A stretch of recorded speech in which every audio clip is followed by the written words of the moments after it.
ಅಧ್ಯಾಯ 9 ಮತ್ತು 10. ಸರ್ವದೇವಮಯ ರಥದ ವರ್ಣನೆ. ಶಿವನು ಆ ರಥವನ್ನು ಏರಿ ಯುದ್ಧಕ್ಕಾಗಿ ಹೊರಡುವುದು. ಅವನಿಗೆ ಪಶುಪತಿ ಎಂಬ ಹೆಸರು ಬಂದಿರುವ ಕಾರಣ. ಶಿವನಿಂದ ಗಣಪತಿಯ ಪೂಜೆ ಹಾಗೂ ತ್ರಿಪುರ ದಹನ. ಮಯಾದಾನವನು ತ್ರಿಪುರಗಳಿಂದ ಜೀವಿತನಾಗಿ ಉಳಿಯುವುದು. ವ್ಯಾಸರು ಕೇಳಿದರು, ಶೈವ ಪ್ರವರ ಸನತ್ಕುಮಾರರೇ, ನಿಮ್ಮ ಬುದ್ಧಿಯು ಅತ್ಯಂತ ಉತ್ತಮವಾಗಿದೆ. ನೀವು ಸರ್ವಜ್ಞರಾಗಿರುವಿರಿ. ತಾವು ತಿಳಿಸಿದ ಪರಮೇಶ್ವರ ಶಿವನ ಕಥೆಯು ಬಹಳ ಅದ್ಭುತವಾಗಿದೆ. ಈಗ ಬುದ್ಧಿವಂತನಾದ ವಿಶ್ವಕರ್ಮನು ಶಿವನಿಗಾಗಿ ನಿರ್ಮಿಸಿದ ದೇವಮಯ ಹಾಗೂ ಪರಮೋತ್ತಮ ರಥವನ್ನು ವರ್ಣಿಸಿರಿ. ಸೂತ ಪುರಾಣಿಕರು ಹೇಳುತ್ತಾರೆ, ಮುನಿಗಳೇ, ವ್ಯಾಸರ ಮಾತನ್ನು ಕೇಳಿ ಮುನೀಶ್ವರ ಸನತ್ಕುಮಾರರು ಶಿವನ ಚರಣ ಕಮಲಗಳನ್ನು ಸ್ಮರಿಸುತ್ತಾ ನುಡಿದರು. ಸನತ್ಕುಮಾರರು ಹೇಳುತ್ತಾರೆ, ಮಹಾಬುದ್ಧಿವಂತರಾದ ಮುನಿವ್ಯಾಸರೇ, ನಾನು ಶಿವನ ಪಾದ ಪದ್ಮಗಳನ್ನು ಸ್ಮರಿಸಿ ನನ್ನ ಬುದ್ಧಿಗನುಸಾರ ರಥದ ನಿರ್ಮಾಣದ ಕಥೆಯನ್ನು ವರ್ಣಿಸುವೆನು, ಕೇಳಿರಿ. ಅನಂತರ ವಿಶ್ವಕರ್ಮನು ರುದ್ರದೇವನಿಗಾಗಿ ಬಹಳ ಪ್ರಯತ್ನಪೂರ್ವಕ ಆದರದಿಂದ ಸರ್ವಲೋಕಮಯ ದಿವ್ಯ ರಥವನ್ನು ರಚಿಸಿದನು. ಆ ಸರ್ವಸಮ್ಮತ ಸರ್ವಭೂತಮಯ ರಥವು ಸುವರ್ಣದಿಂದ ಮಾಡಿದ್ದಾಗಿತ್ತು. ಅದರ ಬಲಚಕ್ರದಲ್ಲಿ ಸೂರ್ಯ ಮತ್ತು ಎಡಚಕ್ರದಲ್ಲಿ ಚಂದ್ರನು ವಿರಾಜಿಸುತ್ತಿದ್ದರು. ಬಲಚಕ್ರದಲ್ಲಿ 12 ಅರೆಗಳಿದ್ದು ಅವುಗಳಲ್ಲಿ ದ್ವಾದಶಾದಿತ್ಯರು ಪ್ರತಿಷ್ಠಿತರಾಗಿದ್ದರು. ಎಡಚಕ್ರದಲ್ಲಿ 16 ಅರೆಗಳಿದ್ದು ಅವುಗಳಲ್ಲಿ ಚಂದ್ರನ 16 ಕಲೆಗಳು ವಿರಾಜಿಸುತ್ತಿದ್ದವು. ಉತ್ತಮ ವ್ರತಗಳನ್ನು ಪಾಲಿಸುವ ವಿಪ್ರೇಂದ್ರನೇ, ಅಶ್ವಿನಿಯೇ ಮೊದಲಾದ 27 ನಕ್ಷತ್ರಗಳು ಆ ಎಡಚಕ್ರದ ಶೋಭೆಯನ್ನು ಹೆಚ್ಚಿಸಿದ್ದವು. ವಿಪ್ರಶ್ರೇಷ್ಠನೇ, 6 ಋತುಗಳು ಆ 2 ಗಾಲಿಗಳ ಹೊರ ಸುತ್ತಾಗಿತ್ತು. ಅಂತರಿಕ್ಷವು ರಥದ ಮುಂಭಾಗವಾಗಿತ್ತು. ಮಂದರಾಚಲನು ರಥದಲ್ಲಿ ಕುಳಿತುಕೊಳ್ಳುವ ಪೀಠನಾದನು. ಉದಯಾಚಲ ಮತ್ತು ಅಸ್ತಾಚಲವೆರಡು ಆ ರಥದ ಅಚ್ಚುಮರವಾದವು. ಮಹಾಮೇರು ಅಧಿಷ್ಠಾನವಾಯಿತು ಹಾಗೂ ಶಾಖಾ ಪರ್ವತಗಳು ಅದರ ಆಶ್ರಯ ಸ್ಥಾನಗಳಾದವು. ಸಂವತ್ಸರವು ಆ ರಥದ ವೇಗ. ಉತ್ತರಾಯಣ ಮತ್ತು ದಕ್ಷಿಣಾಯನ 2 ಲೋಹಧಾರಕ. ಮುಹೂರ್ತವು ಹಗ್ಗ. ಕಲೆಗಳು ಅದರ ಕೀಲುಗಳಾದವು. ಕಾಷ್ಟಾಗಳು ಅದರ ನೋಗದ ಮುಂಭಾಗ. ಕ್ಷಣ ರಥದ ಅಚ್ಚು. ನಿಮೇಷ ಕೆಳಗಿನ ಮರ ಮತ್ತು ಲವ ಈಶಾದಂಡವಾಯಿತು. ದ್ಯುಲೋಕವು ಈ ರಥದ ಮೇಲ್ಭಾಗ. ಸ್ವರ್ಗ ಮತ್ತು ಮೋಕ್ಷ ಧ್ವಜಗಳಾದವು. ಅಭ್ರಮು ಅಂದರೆ ಐರಾವತದ ಪತ್ನಿ ಮತ್ತು ಕಾಮಧೇನು ನೊಗದ ತುದಿಯಲ್ಲಿ ಸ್ಥಿತರಾದರು. ಅವ್ಯಕ್ತ ಅಂದರೆ ಪ್ರಕೃತಿ, ಅದರ ಈಶಾದಂಡ. ಬುದ್ಧಿಯು ನಡ್ವಲ ಅಂದರೆ ಮರದ ದಂಡ. ಅಹಂಕಾರ ಕೋನ ಮತ್ತು ಪಂಚಮಹಾಭೂತಗಳು ಅದರ ಬಲವಾಗಿದ್ದವು. ಮುನಿಶ್ರೇಷ್ಠನೇ, ಇಂದ್ರಿಯಗಳು ಅದರ ಸುತ್ತಲೂ ಬೆಳಗುತ್ತಿದ್ದವು. ಶ್ರದ್ಧೆಯೇ ಅದರ ನಡೆಯಾಗಿತ್ತು. ಆಗ ವೇದಗಳ 6 ಅಂಗಗಳು ಅದರ ಭೂಷಣಗಳು ಮತ್ತು ಪುರಾಣ, ನ್ಯಾಯ, ಮೀಮಾಂಸ, ಧರ್ಮಶಾಸ್ತ್ರಗಳು ಉಪಭೂಷಗಳಾದವು. ಶುಭ ಲಕ್ಷಣಗಳಿಂದ ಕೂಡಿದ ಬಲಸಂಪನ್ನ ಸರ್ವಶ್ರೇಷ್ಠ ಮಂತ್ರಗಳು ಗಂಟೆಗಳಾದವು. ವರ್ಣ ಹಾಗೂ ಆಶ್ರಮಗಳು ಅದರ ಪಾದಗಳಾದವು. 1000 ಹೆಡೆಯುಳ್ಳ ಮಹಾಶೇಷನು ಕಟ್ಟುವ ಹಗ್ಗವಾದನು. ದಿಕ್ಕುಗಳು ಉಪದಿಕ್ಕುಗಳು ಅದರ ಪಾದಗಳಾದವು. ಪುಷ್ಕರಾದಿ ತೀರ್ಥಗಳು ರತ್ನ ಜಡಿತ ಸ್ವರ್ಣಮಯ ಪತಾಕೆಗಳಾದವು. 4 ಸಮುದ್ರಗಳು ಆ ರಥದ ಮೇಲು ಹೊದಿಕೆಯಾದವು. ಗಂಗಾದಿ ಸರ್ವಶ್ರೇಷ್ಠ ನದಿಗಳು ಸುಂದರ ಸ್ತ್ರೀಯರ ರೂಪಗಳನ್ನು ಧರಿಸಿ ಸಮಸ್ತ ಒಡವೆಗಳಿಂದ ಭೂಷಿತರಾಗಿ ಕೈಯಲ್ಲಿ ಚಾಮರಗಳನ್ನು ಹಿಡಿದುಕೊಂಡು ಅಲ್ಲಲ್ಲಿ ಸ್ಥಿತರಾಗಿ ರಥದ ಶೋಭೆಯನ್ನು ಹೆಚ್ಚಿಸುತ್ತಿದ್ದರು. ಆ ವಹವೇ ಆದಿ 7 ವಾಯುಗಳು ಸ್ವರ್ಣಮಯ ಉತ್ತಮ ಸೋಪಾನಗಳಾದವು. ಲೋಕಾಲೋಕ ಪರ್ವತವು ಅದರ 4 ಕಡೆಗಳಲ್ಲಿ ಉಪಸೋಪಾನಗಳಾದವು. ಮಾನಸಾದಿ ಸರೋವರಗಳು ಅದರ ಹೊರಗಿನ ವಿಷಮ ಸ್ಥಾನಗಳಾದವು. ಇಡೀ ವರ್ಷಾಚಲವು ಅದರ ಸುತ್ತಲೂ ಪಾಶಗಳಾದವು. ಕೆಳಗಿನ ಲೋಕದ ನಿವಾಸಿಗಳು ಆ ರಥದ ತಳಭಾಗವಾದರು.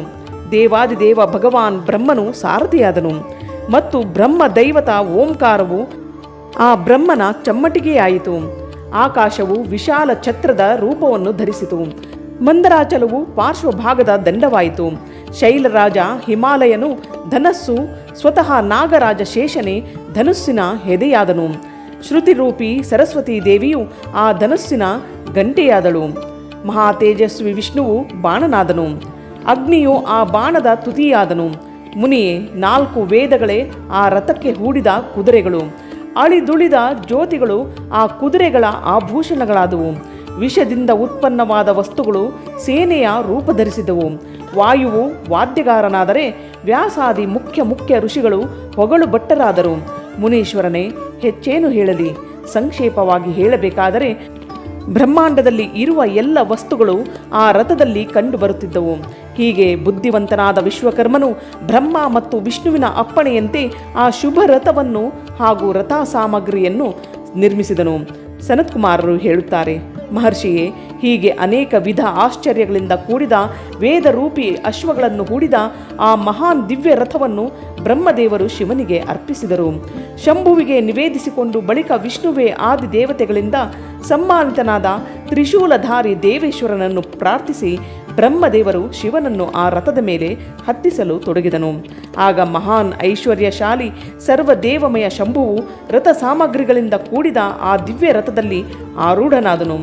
ಆಗ ಸಮಸ್ತ ಋಷಿಗಳು, ದೇವತೆಗಳು, ಗಂಧರ್ವರು, ನಾಗರು, ಲೋಕಪಾಲರು, ಬ್ರಹ್ಮ ವಿಷ್ಣುವೇ ಆದಿ ಎಲ್ಲರೂ ಅವನನ್ನು ಸ್ತುತಿಸುತ್ತಿದ್ದರು. ಗಾನವಿದ್ಯೆ ವಿಶಾರದ ಅಪ್ಸರೆಯರು ಅದನ್ನು ಸುತ್ತುವರಿದಿದ್ದರು. ಸಾರಥಿಯ ಸ್ಥಾನದಲ್ಲಿ ಬ್ರಹ್ಮನನ್ನು ನೋಡಿ ಆ ವರದಾಯಕ ಶಂಭುವಿನ ಶೋಭೆ ವಿಶೇಷವಾಗಿತ್ತು.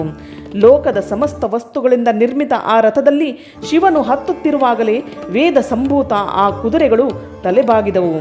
ಪೃಥ್ವಿಯಲ್ಲಿ ಭೂಕಂಪವಾಯಿತು. ಪರ್ವತಗಳೆಲ್ಲ ತೂರಾಡಿದವು. ಆದಿಶೇಷನು ಶಿವನ ಭಾರವನ್ನು ತಡೆದುಕೊಳ್ಳಲಾರದೆ ನಡುಗಿ ಹೋದನು.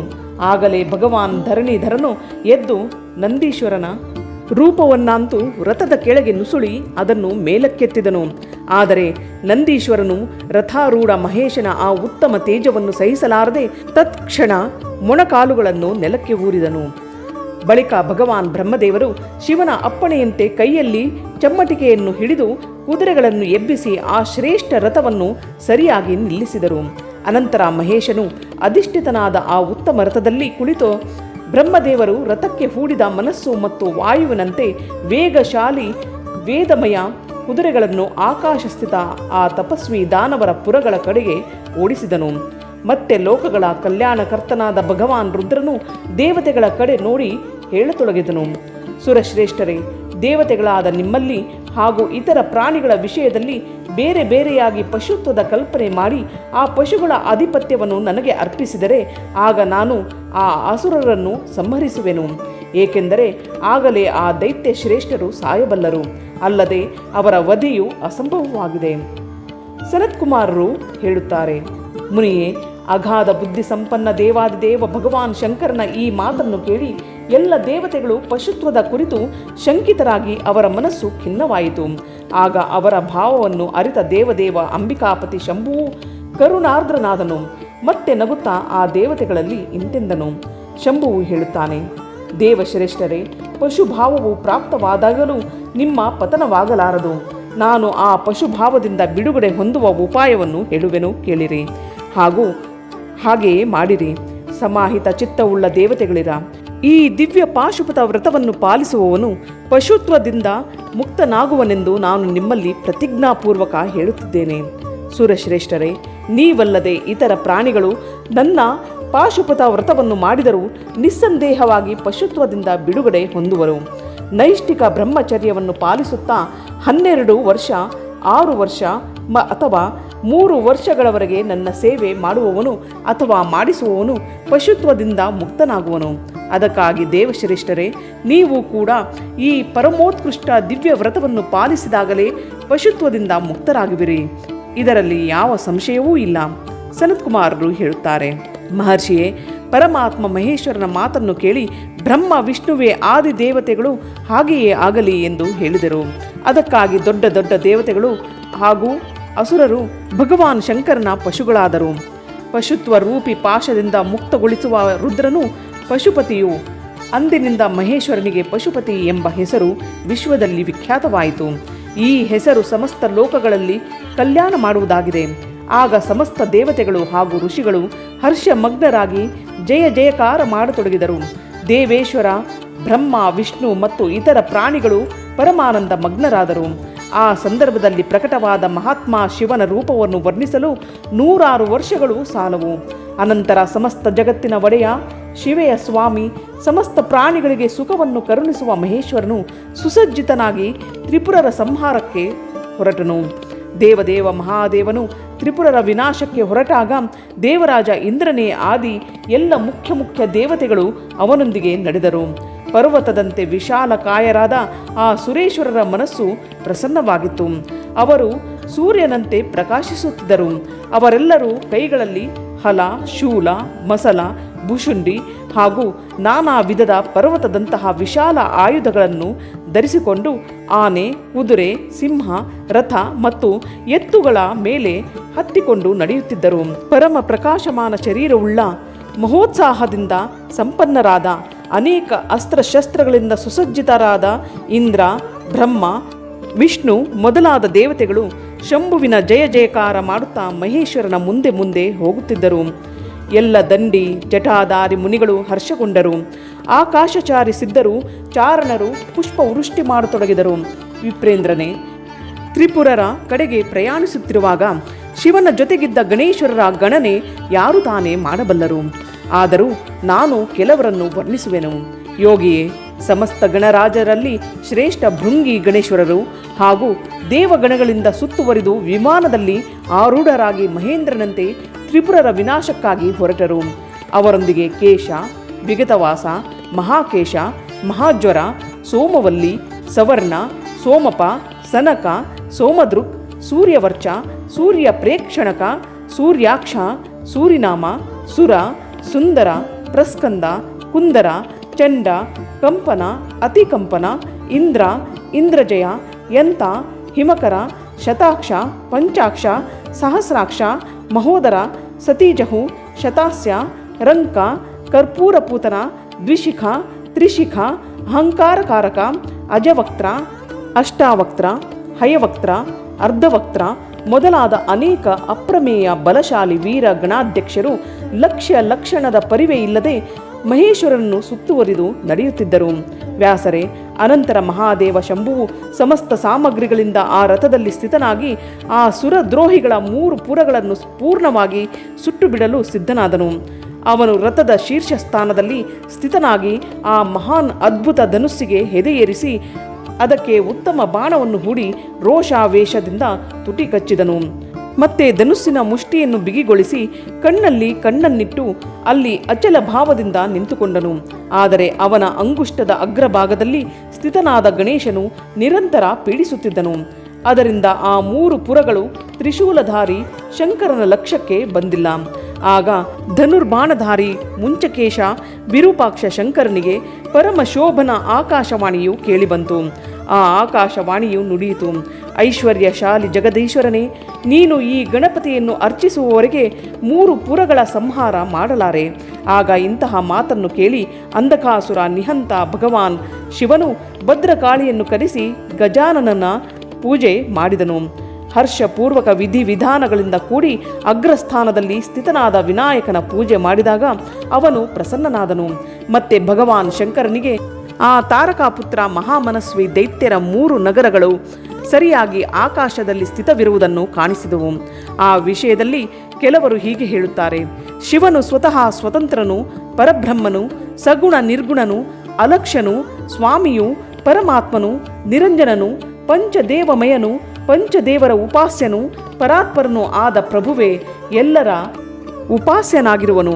ಅವನಿಗೆ ಉಪಾಸ್ಯರು ಯಾರೂ ಇಲ್ಲ.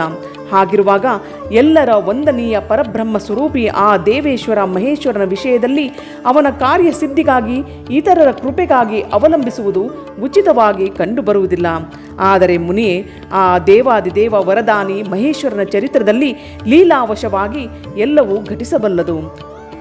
ಇರಲಿ, ಈ ಪ್ರಕಾರವಾಗಿ ಗಣಾಧಿಪನ ಪೂಜೆ ಮಾಡಿ ಮಹಾದೇವನು ಸ್ಥಿತನಾದಾಗ ಆ 3 ಪುರಗಳು ಕಾಲವಶದಿಂದ ಶೀಘ್ರವಾಗಿ ಏಕತೆಯನ್ನು ಪಡೆದವು. ಮುನಿಯೇ, ಆ ತ್ರಿಪುರಗಳು ಪರಸ್ಪರ ಸೇರಿ ಒಂದಾದಾಗ ಮಹಾನ್ ಆತ್ಮಬಲದಿಂದ ಸಂಪನ್ನರಾದ ದೇವತೆಗಳಿಗೆ ಮಹಾನ್ ಹರ್ಷವಾಯಿತು. ಆಗ ಸಮಸ್ತ ದೇವತೆಗಳು, ಸಿದ್ಧರು, ಪರಮರ್ಷಿಗಳು ಅಷ್ಟಮೂರ್ತಿಧಾರಿ ಶಿವನನ್ನು ಸ್ತುತಿಸುತ್ತಾ ಜಯ ಜಯಕಾರ ಮಾಡತೊಡಗಿದರು. ಆಗ ಬ್ರಹ್ಮ ಮತ್ತು ಜಗದೀಶ್ವರ ವಿಷ್ಣುವು ಹೇಳಿದರು: ಮಹೇಶ್ವರನೇ, ತಾರಕನ ಪುತ್ರ, ಆ ತ್ರಿಪುರ ನಿವಾಸಿ ದೈತ್ಯರ ವಧೆಯ ಸಮಯವು ಬಂದು ಬಿಟ್ಟಿದೆ. ವಿಭೋ, ಆದ್ದರಿಂದ ಈ ಪುರಗಳು ಏಕತೆಯನ್ನು ಪಡೆದಿವೆ. ಆದ್ದರಿಂದ ದೇವೇಶನೇ, ಈ ತ್ರಿಪುರಗಳು ಬೇರೆ ಬೇರೆಯಾಗುವ ಮೊದಲೇ ನೀನು ಬಾಣವನ್ನು ಪ್ರಯೋಗಿಸಿ ಇವನ್ನು ಭಸ್ಮ ಮಾಡಿಬಿಡು ಮತ್ತು ದೇವತೆಗಳ ಕಾರ್ಯವನ್ನು ಸಿದ್ಧಗೊಳಿಸು. ಮುನಿಯೇ, ಅನಂತರ ಶಿವನು ಧನುಸ್ಸಿಗೆ ಪೂಜ್ಯ ಪಾಶುಪತಾಸ್ತ್ರ ಎಂಬ ಬಾಣವನ್ನು ಅನುಸಂಧಾನ ಮಾಡಿದರು ಹಾಗೂ ಅದನ್ನು ತ್ರಿಪುರರ ಮೇಲೆ ಪ್ರಯೋಗಿಸಲು ವಿಚಾರ ಮಾಡಿದನು. ಶಂಕರನು ತನ್ನ ಅದ್ಭುತ ಧನುಸ್ಸನ್ನು ಸೆಳೆದಾಗ ಅಭಿಜಿತ್ ಮುಹೂರ್ತವು ನಡೆಯುತ್ತಿತ್ತು. ಅವನು ಧನುಸ್ಸನ್ನು ಠೇಂಕರಿಸಿ ದುಸ್ಸಹವಾದ ಸಿಂಹನಾದವನ್ನು ಮಾಡಿ ತನ್ನ ಹೆಸರನ್ನು ಘೋಷಿಸಿ ಆ ಅಸುರರನ್ನು ಆಹ್ವಾನಿಸುತ್ತಾ ಕೋಟಿ ಸೂರ್ಯರಂತೆ ಪ್ರಕಾಶಮಾನ ಆ ಭೀಷಣ ಬಾಣವನ್ನು ಅವರ ಮೇಲೆ ಪ್ರಯೋಗಿಸಿದನು. ಆಗ ಅದರ ತುದಿಯಲ್ಲಿ ಅಗ್ನಿಯು ಪ್ರತಿಷ್ಠಿತನಾಗಿದ್ದನು. ಅದು ವಿಶೇಷ ರೂಪದಿಂದ ಪಾಪದ ವಿನಾಶಕರಾಗಿದ್ದು ವಿಷ್ಣುಮಯವಾಗಿತ್ತು. ಆ ಮಹಾನ್ ಜ್ವಾಜಲ್ಯಮಾನ ಶೀಘ್ರಗಾಮಿ ಬಾಣವು ಆ ತ್ರಿಪುರ ನಿವಾಸಿ ದೈತ್ಯರನ್ನು ಸುಟ್ಟು ಬಿಟ್ಟಿತು. ಬಳಿಕ ಆ 3 ಪುರಗಳು ಭಸ್ಮವಾಗಿ ಹೋದವು ಮತ್ತು ಒಟ್ಟಿಗೆ 4 ಸಮುದ್ರ ರೂಪಿ ಮೇಖಲೆಯುಳ್ಳ ಭೂಮಿಗೆ ಬಿದ್ದುಬಿಟ್ಟವು. ಆಗ ಶಿವನ ಪೂಜೆಯನ್ನು ಅತಿಕ್ರಮಿಸಿದ ಕಾರಣದಿಂದ ಸಾವಿರಾರು ದೈತ್ಯರು ಆ ಬಾಣದ ಬೆಂಕಿಯಿಂದ ಸುಟ್ಟು ಹೋಗಿ ಹಾಹಾಕಾರ ಮಾಡತೊಡಗಿದರು. ಸಹೋದರರೊಂದಿಗೆ ತಾರಕಾಕ್ಷನು ಸುಡಲು ತೊಡಗಿದಾಗ ಅವನು ತನ್ನ ಸ್ವಾಮಿಯಾದ ಭಕ್ತವತ್ಸಲ ಭಗವಾನ್ ಶಂಕರನ್ನು ಸ್ಮರಿಸಿದನು ಮತ್ತು ಮನಸ್ಸಿನಲ್ಲೇ ಮಹಾದೇವನನ್ನು ನೋಡಿ ಪರಮ ಭಕ್ತಿಯಿಂದ ನಾನಾ ರೀತಿಯಿಂದ ಪ್ರಲಾಪಿಸುತ್ತಾ ಅವನು ಶಿವನಲ್ಲಿ ನುಡಿದನು. ತಾರಕಾಕ್ಷನು ಹೇಳಿದನು, ಭವನೇ, ನೀನು ನಮ್ಮ ಮೇಲೆ ಪ್ರಸನ್ನನಾಗಿರುವೆ, ಇದು ನಮಗೆ ತಿಳಿದಿದೆ. ಈ ಸತ್ಯದ ಪ್ರಭಾವದಿಂದ ನೀನು ಪುನಃ ಎಂದು ನಮ್ಮನ್ನು ದಗ್ಧ ಮಾಡುವೆ. ಭಗವಂತನೇ, ಯಾವುದು ದೇವತೆಗಳಿಗೆ ಮತ್ತು ಅಸುರರಿಗೆ ಅಪ್ರಾಪ್ಯವಾಗಿದೆಯೋ ಅಂತಹ ದುರ್ಲಭವಾದ ಸಾವು ನಿನ್ನ ಕೈಯಿಂದ ನಮಗೆ ಪ್ರಾಪ್ತವಾಗಿದೆ. ಮುಂದೆ ನಾವು ಯಾವ ಯಾವ ಯೋನಿಗಳಲ್ಲಿ ಹುಟ್ಟಿದರೂ ಅಲ್ಲಿ ನಮ್ಮ ಬುದ್ಧಿಯು ನಿನ್ನ ಭಕ್ತಿಯಿಂದ ಭಾವಿತವಾಗಿರಲಿ. ಮುನಿಯೇ, ಹೀಗೆ ಆ ದೈತ್ಯರು ವಿಲಾಪಿಸುತ್ತಿರುವಾಗಲೇ ಶಿವನ ಆಜ್ಞೆಯಿಂದ ಆ ಅಗ್ನಿಯು ಅವರನ್ನು ಅದ್ಭುತ ರೀತಿಯಿಂದ ಸುಟ್ಟು ಬೂದಿಯಾಗಿಸಿತು. ವ್ಯಾಸರೇ, ಉಳಿದ ಬಾಲಕ ವೃದ್ಧ ದಾನವರು ಕೂಡ ಶಿವಾಗ್ನಿಯಿಂದ ಸುಟ್ಟು ಭಸ್ಮವಾದರು. ಆ ತ್ರಿಪುರಗಳಲ್ಲಿದ್ದ ಎಲ್ಲ ಸ್ತ್ರೀ ಪುರುಷರು ಕಲ್ಪಾಂತ್ಯದಲ್ಲಿ ಜಗತ್ತು ಭಸ್ಮವಾಗುವಂತೆ ಸುಟ್ಟು ಬೂದಿಯಾದರು. ಆಗ ಆ ಭೀಷಣ ಅಗ್ನಿಯಿಂದ ಸುಡದೆ ಇರುವ ಸ್ಥಾವರ ಜಂಗಮ ಯಾವುದೂ ಉಳಿಯಲಿಲ್ಲ. ಆದರೆ ಅಸುರರ ವಿಶ್ವಕರ್ಮ ಅವಿನಾಶಿಮಯನು ಬದುಕಿಕೊಂಡನು, ಏಕೆಂದರೆ ಅವನು ದೇವತೆಗಳ ಅವಿರೋಧಿಯು, ಶಂಭುವಿನ ತೇಜದಿಂದ ಸುರಕ್ಷಿತನು, ಸದ್ಭಕ್ತನೂ ಆಗಿದ್ದನು. ವಿಪತ್ಕಾಲದಲ್ಲಿಯೂ ಅವನು ಮಹೇಶ್ವರನಲ್ಲಿ ಶರಣಾಗತನಾಗಿದ್ದನು. ಯಾವ ದೈತ್ಯರು ಮತ್ತು ಇತರ ಪ್ರಾಣಿಗಳು ಭಾವ ಅಭಾವ ಅಥವಾ ಕೃತ ಆಕೃತಗಳು ಪ್ರಾಪ್ತವಾದಾಗ ಪತನವಾಗುವುದಿಲ್ಲವೋ ಅವರು ವಿನಾಶದಿಂದ ಉಳಿದರು. ಅದಕ್ಕಾಗಿ ಸತ್ಪುರುಷರು ಅತ್ಯಂತ ಸಂಭಾವಿತ ಉತ್ತಮ ಕರ್ಮಕ್ಕಾಗಿಯೇ ಪ್ರಯತ್ನಿಸಬೇಕು. ಏಕೆಂದರೆ ನಿಂದಿತ ಕರ್ಮ ಮಾಡುವುದರಿಂದ ಪ್ರಾಣಿಯು ವಿನಾಶವಾಗುತ್ತದೆ. ಆದ್ದರಿಂದ ನಿಂದಿತ ಕರ್ಮವನ್ನು ಮರೆತಾದರೂ ಆಚರಿಸಬಾರದು. ತಸ್ಮಾತ್ ಯತ್ನಃ ಸುಸಂಭಾವ್ಯಃ ಸದ್ಭಿಃ ಕರ್ತವ್ಯ ಏವ ಹಿ ಗರ್ಹಣಾತ್ ಕ್ಷೀಯತೆ ಲೋಕೋನ ತತ್ಕರ್ಮ ಸಮಾಚರೇತ್. ಆ ಸಮಯದಲ್ಲಿಯೂ ತಮ್ಮ ಬಂಧು ಬಾಂಧವರೊಂದಿಗೆ ಶಿವನ ಪೂಜೆಯಲ್ಲಿ ತತ್ಪರರಾದವರೆಲ್ಲರೂ ಶಿವಪೂಜಾ ಪ್ರಭಾವದಿಂದ ಮರುಜನ್ಮಗಳಲ್ಲಿ ಗಣಗಳ ಅಧಿಪತಿಯಾದರು. ಇಲ್ಲಿಗೆ ಅಧ್ಯಾಯ 9 ಮತ್ತು 10 ಸಂಪೂರ್ಣವಾಯಿತು.